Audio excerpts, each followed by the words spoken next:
لڑکے کی طرف سے. تو میں نے کہا بہت اچھی بات ہے, یہ تو اچھا اتحاد بین المسلمین ہونا چاہیے. آپ لڑکی کی طرف سے پڑھائیں, میں لڑکے کی طرف سے پڑھاؤں, اچھی بات ہے. لیکن ایک دفعہ پھر بتائیے کہ آپ کیوں تشریف لائیں. اگر کوئی سو کے سنے گا تو میری غیبت کرے گا بعد میں.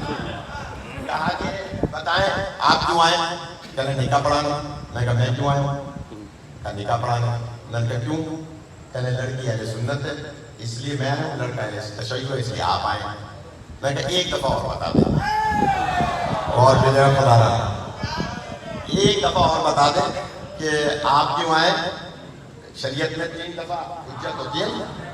نماز جنازہ بھی پڑھاتے تو 3 دفعہ پوچھتے ہیں, نکاح پڑھاتے تو بھی 3 دفعہ پوچھتے ہیں, تو حجت 3 دفعہ تمام ہوتی. تو میں نے میر صاحب کہا کہ میں نے کہا یہ بتائیے کہ آپ کیوں آئے. کہنے کہ نکاح پڑھانا. میں کہا کیوں. کہنے کہ لڑکی اہل سنت. میں کہا میں کیوں آئے. کہ نکاح پڑھانا. کیوں. کہ لڑکا شیعہ. میں نے کہا پھر آپ نے میرے 3 دفعہ پوچھنے سے ثابت کر دیا کہ لڑکی اہل سنت اس لیے آپ آئے ہیں کیونکہ آپ کا مسئلہ اہل سنت. لڑکا اہل تشیع ہے تو میں آیا ہوں اس لیے کہ میں اہل تشیع ہوں. تو یہ ثابت ہو گیا کہ اگر کسی ہندو کا نکاح ہوگا تو ان کے مندر سے پڑھانے والا آئے گا. اگر کسی سکھ کا ہوگا تو ان کا کوئی گرو آئے گا. اگر کسی وہابی کا ہوگا تو فضل الرحمان گروپ کا کوئی آئے گا. اگر بریلوی کا ہوگا تو مفتی منیب الرحمان گروپ کا کوئی آئے گا یا نورانی گروپ کا کوئی آئے گا. اگر شیعہ کا ہوگا تو مجھ جیسا کوئی آئے گا. آپ سے میں نے 3 دفعہ پوچھا اور آپ نے بتایا کہ میں کیونکہ اہل سنت ہوں, لڑکی اہل سنت ہے, آپ شیعہ ہیں, لڑکا شیعہ ہے, اس لیے آپ بھی پڑھائیں گے میں بھی پڑھاؤں گا. تو میں نے کہا آپ نے 3 دفعہ پوچھنے پہ میں اندازہ لگاؤں گا 1 گھنٹے میں 10 منٹ رہ گئے کہ مجھے ابھی 1 اور گھنٹہ پڑھنا ہے یا نہیں پڑھنا ہے.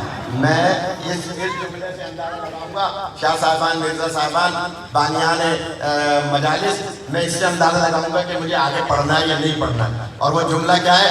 میں نے کہا قاضی صاحب آپ سے میں نے 3 دفعہ پوچھا, آپ نے بتا دیا کہ آپ اہل سنت ہیں اس لیے سنی لڑکی ہے تو آپ آئے. میں شیعہ ہوں, شیعہ لڑکا اس لیے میں آیا ہوں. تو آپ نے ثابت کر دیا کہ نکاح پڑھانے والا ہم مسلک ہوتا ہے. اب ابو طالب کا مسلک پوچھنے کی ضرورت کیا ہے.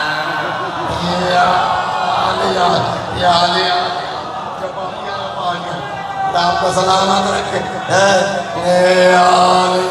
آپ کو سلامت رکھے, خدا زندگی دے, بڑی زندہ رہے, زندہ رہے, شاباش. خدا آپ کو سلامت رکھے. اصل میں بڑی مہربانی. اللہم صلی علی محمد محمد واجل. دیکھیے میں جلدی میں کہہ گیا, بہت سے نہیں سمجھ سکے جنہوں نے داد دی تھی, میں تو سب کو دیکھ رہا ہوں.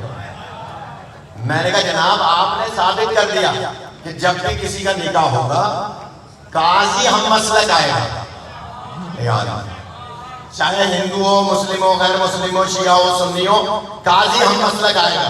ایسا ہے نہیں بچا سکتا, قاضی ہم مسلک آئے گا. تو اب حضرت ابو طالب کا مسلک پوچھنے کی ضرورت کیا ہے, کیونکہ نبی کا پہلا نکاح تو ابو طالب نے پڑھایا ہے. آپ کو سلامت رکھے, خدا آپ کو زندگی عطا فرمائے, بڑی مہربانی. خدا آپ کو سلامت رکھے, خدا آپ کو سلامت رکھے. یہی حق ہوتا ہے فضائل سننے کا. بھائی پہلا نکاح تو حضرت ابو طالب نے پڑھایا. اجازت دے تو ایک بات اور یاد آ گئی. وہ اس کے بچے کے قطعے نے میرا موضوع بدل دیا کہ جناب, حالانکہ میں آج چاہ رہا تھا کوئی کفا باللہ پہ کچھ پڑھوں, لیکن چلیں اگر اجازت ہے تو اسی کو ذرا پورا کر دیں کہ جناب ابو طالب وہ ہیں جنہوں نے نبی پاک کا نکاح پڑھایا اور اس کو کوئی بھی انکار نہیں کرتا, کوئی انکار کرتا ہی نہیں. بی بی خدیجہ سلام اللہ علیہا نے خود پیغام بھیجا تھا کہ میں آپ سے شادی کرنا چاہتا ہوں.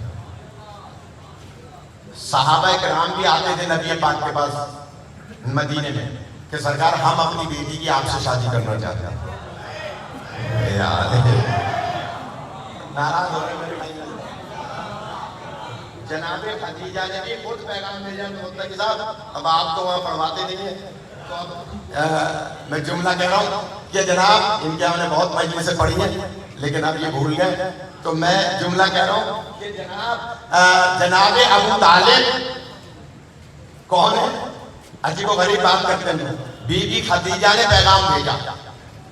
اب یہ بھی تھوڑی لمبی بات ہے اگر اجازت ہے۔ کیسے پیغام بھیجا؟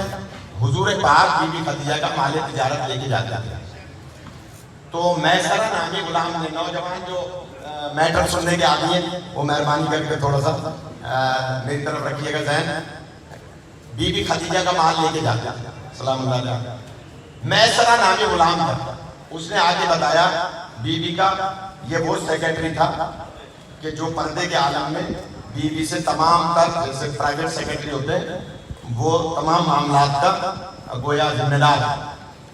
اس نے آگے کہا کہ بی بی کچھ دنوں سے ایک صاحب ہے جو بہت نورانی ہے اور وہ ہمارا مال تجارت لے کے جاتے ہیں اور جس درخت کے پاس سے گزرتے ہیں وہ درخت جھک کے سلام کرتا ہے۔ یا علیہ سلامت رکھے، خدا آپ کو زندگی عطا فرمائے۔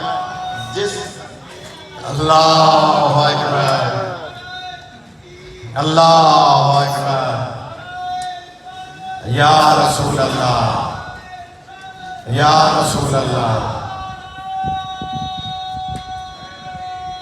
یا اللہ سلامت رکھے۔ اب تھوڑی اور لمبی ہو جائے گی میری۔ یہ جناب کہتا ہے کہ درخت جھک جھک کے سلام کرتے ہیں اور پہاڑ سڑک کے راستہ دیتے ہیں، چھوٹی بات نہیں ہے، پہاڑ سڑک کے راستہ دیتے ہیں۔ احد میں ابھی بھی وہ پہاڑ موجود ہے جس نے سڑک کے مولا علی کے کہنے پہ نبی کو واسطہ دیا تھا، یاد ہم حاجیوں پہ لے جا کے دکھاتے ہیں، تو کہا کہ پہاڑ سڑک کے جگہ دیتے ہیں اور ایک بادل